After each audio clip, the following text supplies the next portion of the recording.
Hey guys, I'm doing some tile work here and I want to maybe share a little bit of information with you that I learned today.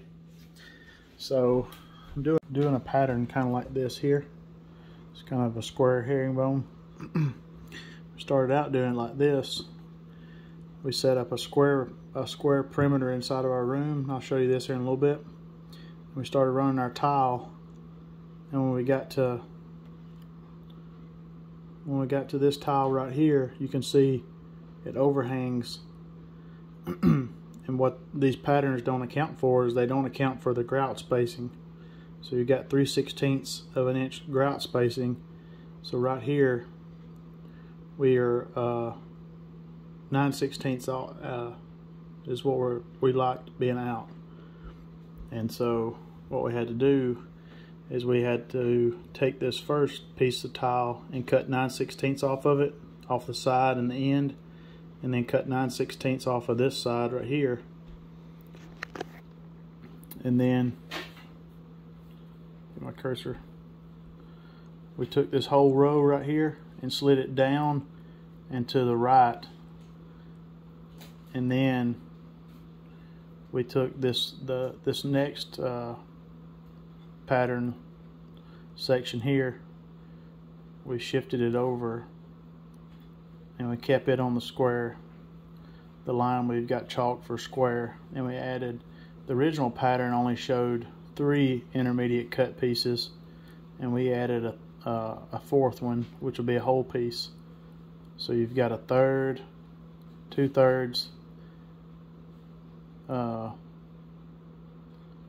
what does that be, 3/3, and then you got a whole piece.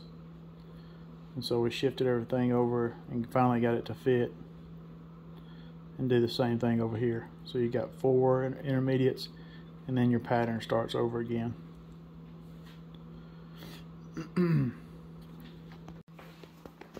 So here's our room, and at first I thought it was because I wasn't square, so I measured it and everything turned out it was square. So what I did is, let me turn my flash on, is I come in here in the corner and I made me a mark here. I did the same over there. I come off the wall about 1/2 inch, made a little mark, and you see the red chalk line. And I made sure my trim was going to cover that my tile when I put my tile down. So this gives me a good square line, a good 90-degree square corner to start from. And so that's what we did, and it still did not line out. And so we had to account for those grout lines, and then we had to shift this next section of herringbone. We had to shift it over a full piece. That way we had a full piece in here instead of just the 3. And I'll show you a picture of the pattern that we found online, and it only shows 3. But then again, they don't account for the grout lines. And so maybe this helps somebody, because we studied on it for a long time and finally had to get on the computer and draw it out. So these first 2 pieces are just a little bit thinner.